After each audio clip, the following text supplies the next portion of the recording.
Bonjour à tous, aujourd'hui nous nous retrouvons pour une nouvelle recette de napolitain revisité 100% chocolat extra simple et vraiment super délicieux.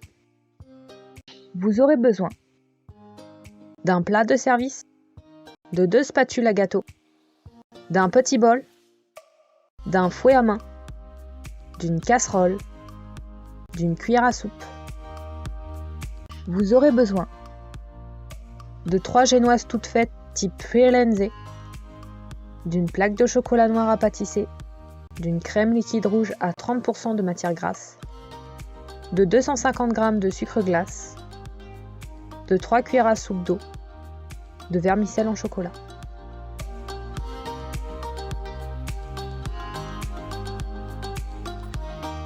Je viens mettre mes 200 g de chocolat noir dans une casserole, puis j'ajoute mes 20 cl de crème liquide sur ce dernier. Je vais ensuite mettre ma casserole sur une plaque de cuisson à feu moyen jusqu'à ce que la crème liquide et chocolat soient complètement fondus et homogènes. Je viens ensuite prendre ma génoise que je viens séparer en 3 parts, car même si les parts sont prédécoupées, elles ont toujours tendance à se coller entre elles.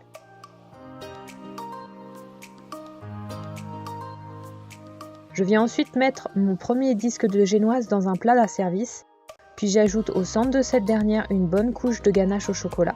J'étale ensuite cette couche de ganache à l'aide d'une spatule.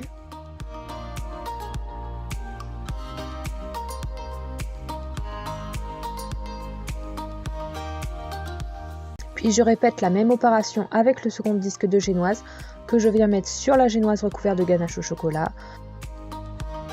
et que je viens ensuite recouvrir de ganache au chocolat tout simplement et que j'étale avec ma spatule.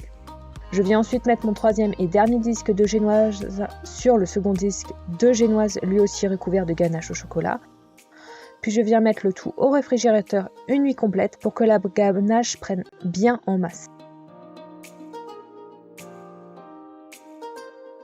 J'ai eu un petit souci de caméra au moment du décor et je n'ai donc pu vous filmer la préparation. Mais en gros, j'ai mélangé à mes 250 g de sucre glace 2 cuillères à soupe d'eau pour que le sucre glace fasse un genre de pâte. J'ai ensuite étalé ma pâte au sucre glace sur le dessus de ma génoise qui n'était pas recouverte de ganache au chocolat. Puis je suis venue ajouter sur le dessus de mon glaçage quelques vermicelles en chocolat avant de remettre le tout au réfrigérateur pour une durée de 2 heures. Et voici, votre napolitain revisité 100% chocolat est fin prêt, il ne vous reste plus qu'à le déguster seul ou accompagné suivant le gré de vos envies. Quant à moi, je vous donne rendez-vous mercredi prochain pour de nouvelles recettes tout aussi délicieuses les unes que les autres. Surtout n'hésitez pas à vous abonner à la chaîne pour nous soutenir, mais aussi activer la petite cloche se trouvant à droite du sigle Abonne-toi pour être au courant des dernières recettes qui sortiront sur la chaîne. Commentez et partagez. Bonne dégustation!